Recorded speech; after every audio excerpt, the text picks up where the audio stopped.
डोळे बंद ठेवायचे, शांत शांत. मी शिवरात्रीचं ध्यान घेणार आहे. जेवढं जमेल तेवढे डोळे बंद करा. शरीराला खूप ताण देता येत नसेल तर नका घेऊ, रिलॅक्स मध्ये बसत नाही. श्री स्वामी समर्थ, श्री स्वामी समर्थ. स्वामींची पटकन एकदा मानस पूजा करूया. विचार करायचा स्वामी समोर बसलेले आहेत, त्यांच्या चरणांची जी धूळ आहे ती मस्तकी घ्यायची आहे आणि स्वामींना प्रार्थना करायची आहे की स्वामी तुमची पाद्य सेवा मी करत आहे, तुम्ही मला परवानगी द्या. त्यांचं पंचामृत घ्यायचं आहे.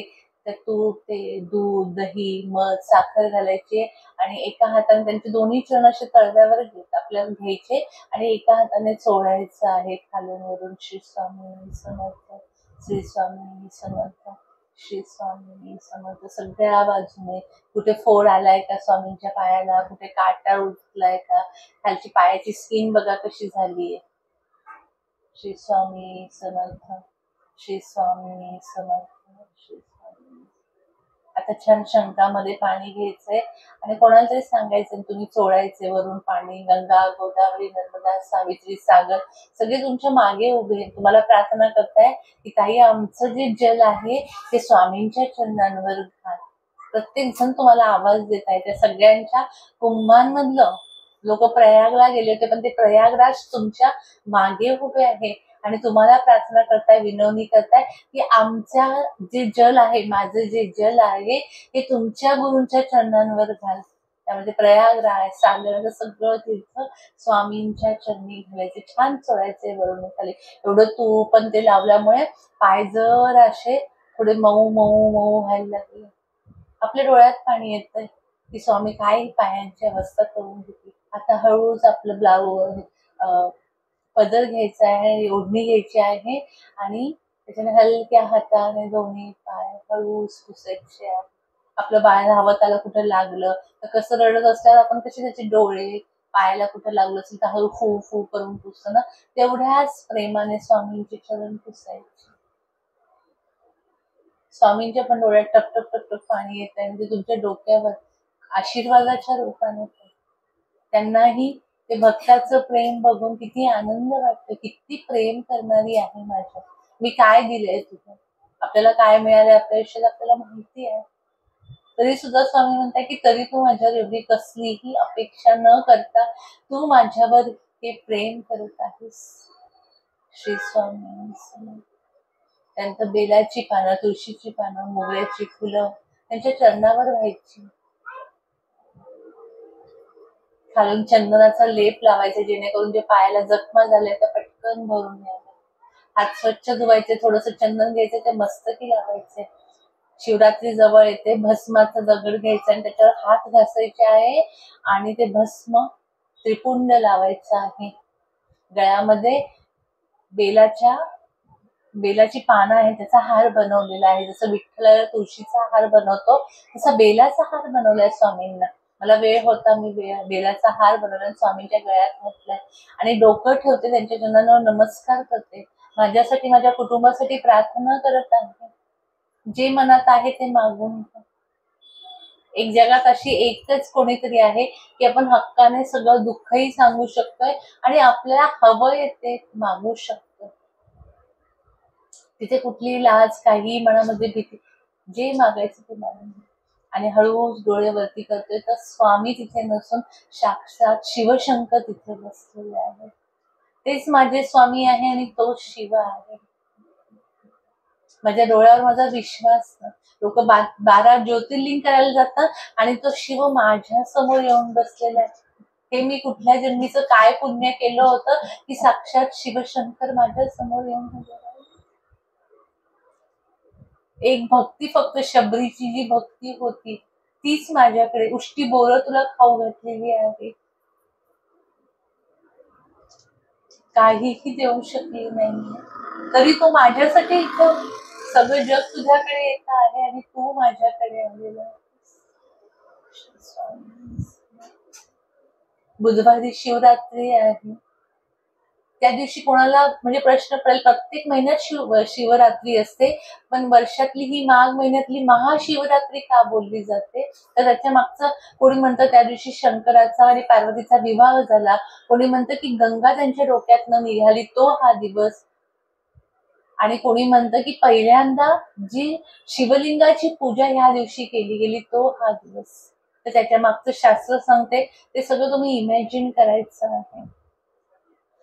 जेव्हा पार्वती मातेने खूप तप केलं की मला शिवच पती म्हणून हवा आहे, ती रोज फक्त सुकलेलं बेलाचं पान, ओलं सुद्धा नाही सुकलेलं बेलाचं पान तिने 84,000 वर्ष तपश्चर्या केली आणि तेवढाच आहार ठेवला. तिच्या तपाला प्रसन्न झाले आणि शिव त्यांच्या गणासोबत आले विवाहासाठी.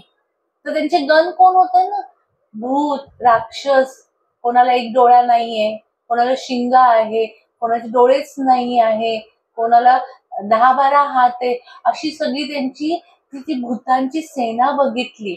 आणि त्याच्यावर एका याच्या नंदीवर शिव बसले.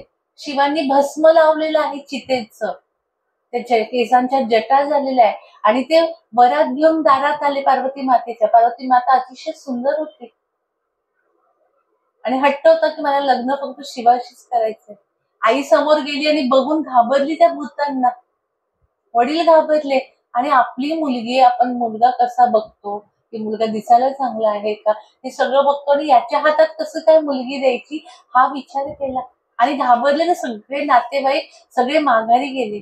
पण पार्वती मातेने शिवाला बघितलं, त्यांच्या गळ्यात हार घातली आणि त्यांना आपले पती म्हणून वरलं त्यांना.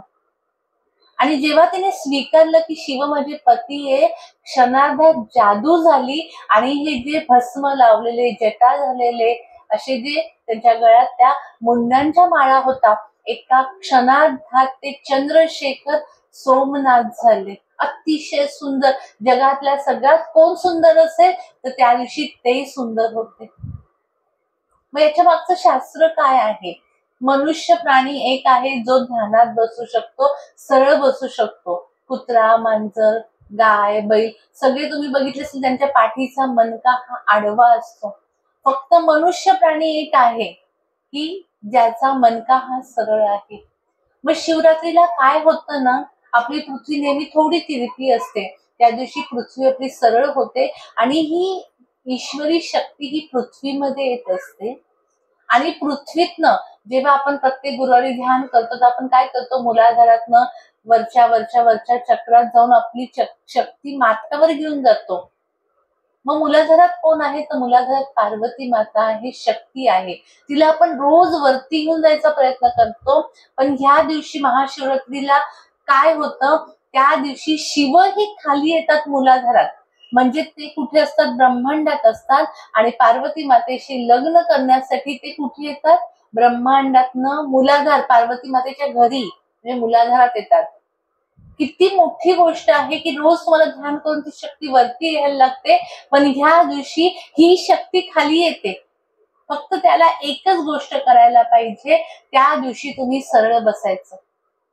जो माणूस महाशिवरात्रीच्या रात्री स्पेशली 12 वाजता सरळ ताठ ध्यानात बसेल, त्याच्या डोक्याच्या वरती म्हणजे आपल्या माथ्याच्या वरती जर 4 बोट तुम्ही घेतले तर तिथे तुम्हाला जो पॉइंट लागेल त्या पॉइंट मधनं ही ईश्वरी शिवाची शक्ती ही तिथून आपल्या मणक्यामध्ये येणार. आणि जिथे मूलाधार आहे रोज आपण त्याला वरती घेऊन जातोय, पण ह्या दिवशी महाशिवरात्रीला ही शक्ती खाली येते पार्वती मातेला भेटायला. किती सोपी गोष्ट आहे, आपल्याला काहीच करायचं नाहीये त्या दिवशी. फक्त काय करायचंय, ध्यानाला बसायचंय. आणि ह्या दिवशी जो ध्यानाला बसणार नाही, जो झोपून जाणार, त्याची अवस्था काय असणार, एखाद्या प्राण्यासारखी. म्हणून तुम्हाला आठवत असेल मागच्या महाशिवरात्रीला आपण रात्रभर जागरण केलं होतं. आणि जेव्हा ही शक्ती खाली येते आणि खाली आल्यानंतर शिव पार्वतीचं मिलन म्हणजे लग्नासाठी ते खाली आले आणि यांची जी भेट होते त्याला लिंग उद्भवन म्हणतात. आणि आपल्या संपूर्ण शरीरामध्ये एक शिवलिंगाचा जो आकार असतो त्या आकाराचा प्रकाश तयार होतो.